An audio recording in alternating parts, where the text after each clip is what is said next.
नमस्कार, मैं वरुण शर्मा। साथियों, यह भारत बुलेटिन चैनल है जिस पर मैं आप सभी को पेंशन से जुड़ी हर जरूरी और अहम खबर देता हूं। अगर आपने अभी तक हमारे इस चैनल को सब्सक्राइब नहीं किया है तो पेंशन से जुड़ी हर जरूरी खबर पाने के लिए अभी इस चैनल को सब्सक्राइब करें। आज यह वीडियो कोई साधारण जानकारी देने के लिए नहीं है। आज यह वीडियो उन लाखों लोगों की आवाज है जिन्होंने चुप रहकर देश का साथ दिया, जिन्होंने अपने हिस्से की तकलीफ को मुस्कान के पीछे छुपाया, जिन्होंने कभी सड़कों पर उतरकर हंगामा नहीं किया, लेकिन आज भी अपने हक के इंतजार में हर सुबह उम्मीद और हर रात सवाल के साथ सोते हैं। आज बात उन केंद्रीय कर्मचारियों और 65 लाख पेंशन धारकों की है जिनके लिए पिछले कई साल सिर्फ कैलेंडर के पन्ने नहीं थे बल्कि धैर्य की परीक्षा थे। आज बात उस 18 महीने के एरियर की है जिसे कोरोना काल में देश हित के नाम पर रोका गया और जिसे देने का वादा तो किया गया, लेकिन तारीखें बदलती रही, सरकारें बदली, तर्क बदले, लेकिन इंतजार वही रहा। जब महंगाई भत्ता और महंगाई राहत स्थगित की गई तब किसी कर्मचारी ने यह नहीं पूछा कि मेरा घर कैसे चलेगा, किसी पेंशनर ने यह नहीं कहा कि मेरी दवाइयों का क्या होगा। सबने यही सोचा कि देश मुश्किल में है। आज अगर मेरी जेब खाली भी है तो कोई बात नहीं, लेकिन जब वही देश आज रिकॉर्ड टैक्स कलेक्शन की बातें करता है, जब हर महीने जीएसटी के आंकड़े नए रिकॉर्ड बनाते हैं, जब सरकार खुद कहती है कि अर्थव्यवस्था मजबूत है, तब वही कर्मचारी और पेंशनर यह सवाल पूछने पर मजबूर हो जाता है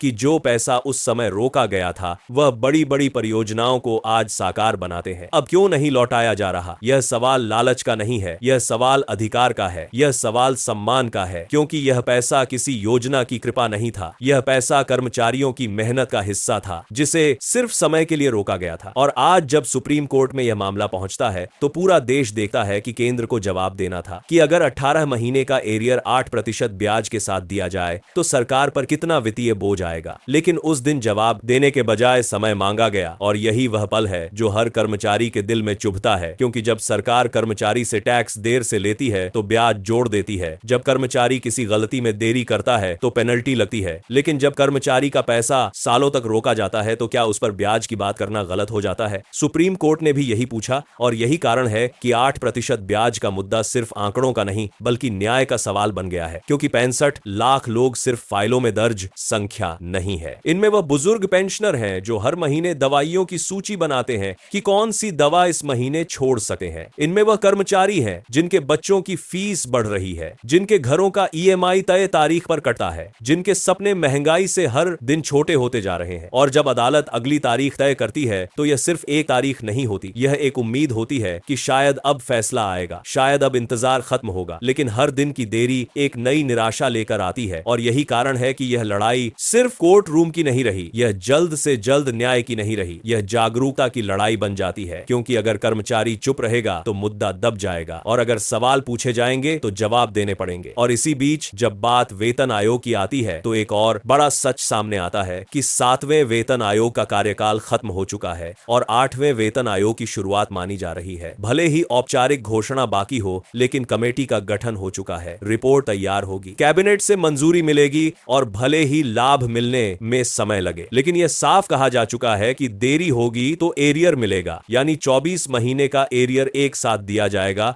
और यह रकम छोटी नहीं होगी, यह लाखों में होगी। और यही बात पेंशनरों और कर्मचारियों को थोड़ी राहत देती है कि कम से कम इस बार उनके साथ अन्याय नहीं होगा। इसी तरह महंगाई भत्ते की बात करें तो यह बढ़कर 60% हो चुका है। भले ही घोषणा बाद में हो, लेकिन एरियर भी साथ मिलेगा, यानी हर तरफ एरियर का मुद्दा है। और यही दिखाता है कि कर्मचारी का पैसा कोई भीख नहीं है, यह उसका हक है, और हक मांगना गलत नहीं होता। आज यह वीडियो भावनाओं को भड़काने के लिए नहीं है, आज यह वीडियो तथ्यों को सामने रखने के लिए है। आज यह वीडियो यह याद दिलाने के लिए है कि देश तभी मजबूत होता है जब उसके कर्मचारी और पेंशनर सम्मान के साथ खड़े होते हैं। और आने वाले समय में अगर सरकार को मजबूरन 18 महीने का एरियर ब्याज समेत देना पड़ा तो यह किसी एक व्यक्ति की जीत नहीं होगी, यह उन लाखों खामोश आवाजों की जीत होगी जिन्होंने बिना शोर किए अपने हक का इंतजार किया। और यही इंतजार सबसे भारी होता है, क्योंकि यह सिर्फ समय का इंतजार नहीं होता, यह भरोसे का इंतजार होता है। उस भरोसे का जो एक कर्मचारी सरकार पर करता है कि जब देश के लिए उसने बिना सवाल किए त्याग किया तो समय आने पर देश भी उसके साथ खड़ा होगा। लेकिन जब तारीखें आगे बढ़ती हैं, जब हर सुनवाई पर सिर्फ और समय चाहिए कहा जाता है, तो भीतर कहीं ना कहीं यह सवाल उठने लगता है कि क्या सच में सरकार को अपने ही कर्मचारियों के आंकड़े जुटाने में इतना वक्त लगना चाहिए? क्या उन फाइलों में दर्ज 65 लाख नाम इतने भारी हैं कि उन्हें गिनने में सालों लग जाए? या फिर यह देरी किसी और कारण से है, क्योंकि सच्चाई यह है कि 18 महीने का एरियर सिर्फ एक राशि नहीं है, यह उस भरोसे की कसौटी है जिस पर सरकार और कर्मचारी का रिश्ता टिका है। कोरोना काल में जब पूरा देश ठहर गया था, तब भी सरकारी कर्मचारी रुके नहीं। अस्पतालों में नर्सें और डॉक्टर डटे रहे, रेलवे कर्मी मालगाड़ियां चलाते रहे, पुलिस और अर्धसैनिक बल सड़कों पर खड़े रहे, दफ्तरों में सीमित संसाधनों के साथ काम चलता रहा। और उस समय जब कहा गया कि अभी महंगाई भत्ता रोकना पड़ेगा,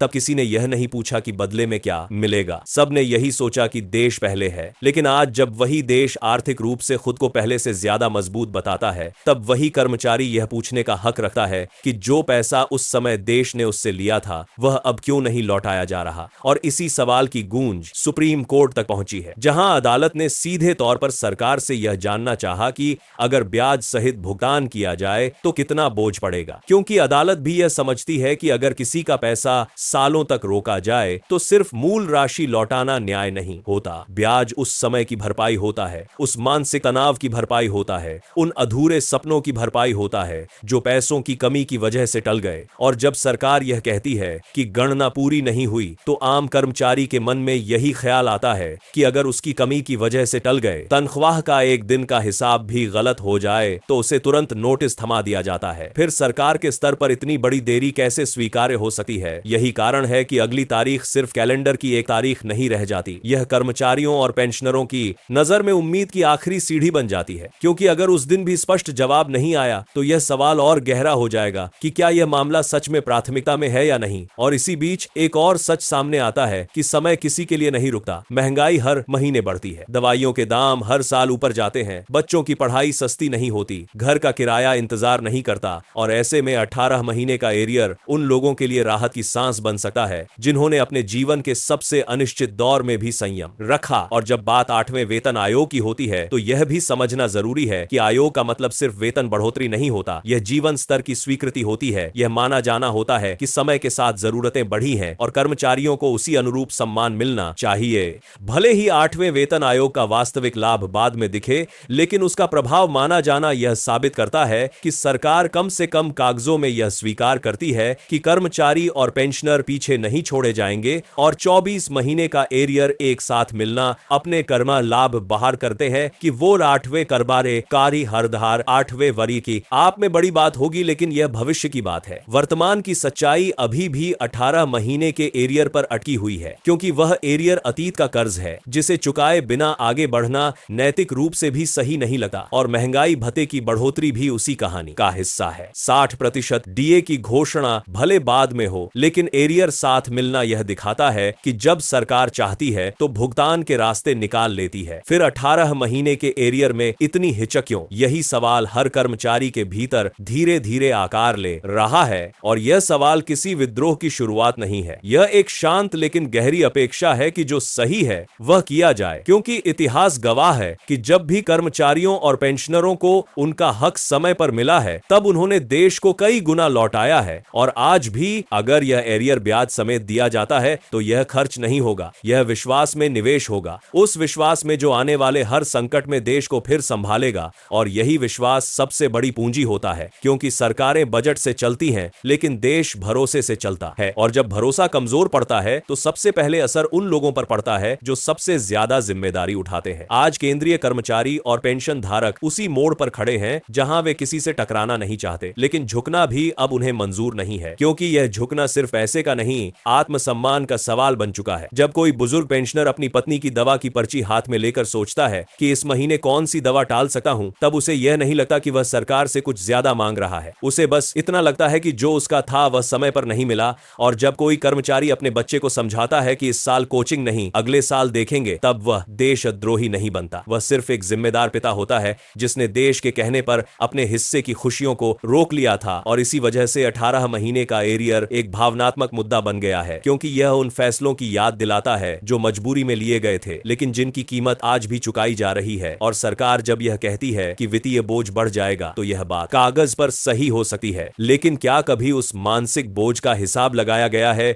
जो लाखों कर्मचारियों और पेंशनरों ने उठाया है? क्या कभी उस त्याग को आंकड़ों में बदला गया है जो बिना शर्त किया गया था? और यही कारण है कि 8% ब्याज की मांग सिर्फ आर्थिक नहीं, नैतिक मांग भी है, क्योंकि ब्याज उस समय की भरपाई है जो बीत गया, उस अवसर की भरपाई है है जो लौट कर नहीं आएगा। और सुप्रीम कोर्ट में जब यह सवाल उठा तो उसने सरकार को यह याद दिलाया कि कानून सिर्फ ताकतवर के लिए नहीं होता, न्याय सबके लिए होता है। और अगली तारीख इसी न्याय की कसौटी बन चुकी है, क्योंकि अगर उस दिन स्पष्ट जवाब आता है तो यह संदेश जाएगा कि सरकार अपने कर्मचारियों की बात सुनती है। लेकिन अगर फिर वही अनिश्चितता रही तो यह निराशा और गहरी हो जाएगी। और इसी बीच 8वें वेतन आयोग की प्रक्रिया भी यह दिखाती है कि समय आगे बढ़ रहा है, व्यवस्थाएं बदल रही हैं, लेकिन कहीं ना कहीं पुरानी गांठें अभी भी खुलनी बाकी है। क्योंकि भविष्य का एरियर तभी सुकून देगा जब अतीत का कर्ज चुका दिया जाएगा। और महंगाई भत्ते की बढ़ोतरी भी यही सिखाती है कि जब दबाव बनता है, जब सवाल पूछे जाते हैं, जब तथ्य सामने रखे जाते हैं, तब फैसले होते हैं। और यही कारण है कि यह लड़ाई चुप्पी की नहीं, जागरूकता की है। क्योंकि जागरूक कर्मचारी कभी उग्र नहीं होता, वह सिर्फ सच बोलता है। और सच यह है कि 18 महीने का एरियर कोई दया नहीं है, यह मेहनत की कमाई है, यह उस भरोसे की कीमत है जो देश ने अपने कर्मचारियों से मांगी थी। और अगर आने वाले समय में यह भुगतान ब्याज समेत होता है तो यह सिर्फ एक केस का निपटारा नहीं होगा, यह एक मिसाल बनेगा कि कठिन समय में त्याग करने वालों को भूला नहीं जाता। और अगर यह मिसाल कायम होती है तो आने वाली पीढ़ियां भी यह सीखेंगी कि देश के लिए दिया गया बलिदान व्यर्थ नहीं जाता। और इसी उम्मीद के साथ आज हर कर्मचारी और पेंशनर की ओर देख रहा है, किसी गुस्से के साथ नहीं बल्कि संयम के साथ, क्योंकि उन्होंने हमेशा संयम ही दिखाया है। और यही संयम उनकी सबसे बड़ी ताकत है। और शायद यही ताकत एक दिन उन्हें उनका पूरा हक दिलाएगी, क्योंकि इतिहास में हमेशा वही याद रखे जाते हैं जो शांति से डटे रहते हैं। और अंत में सच की जीत होती है। और यही विश्वास आज भी जीवित है कि देर भले हो जाए लेकिन न्याय मिलेगा। जब मिलेगा तो यह सिर्फ पैसों में नहीं, आत्मसम्मान में भी महसूस होगा। जय हिंद, जय।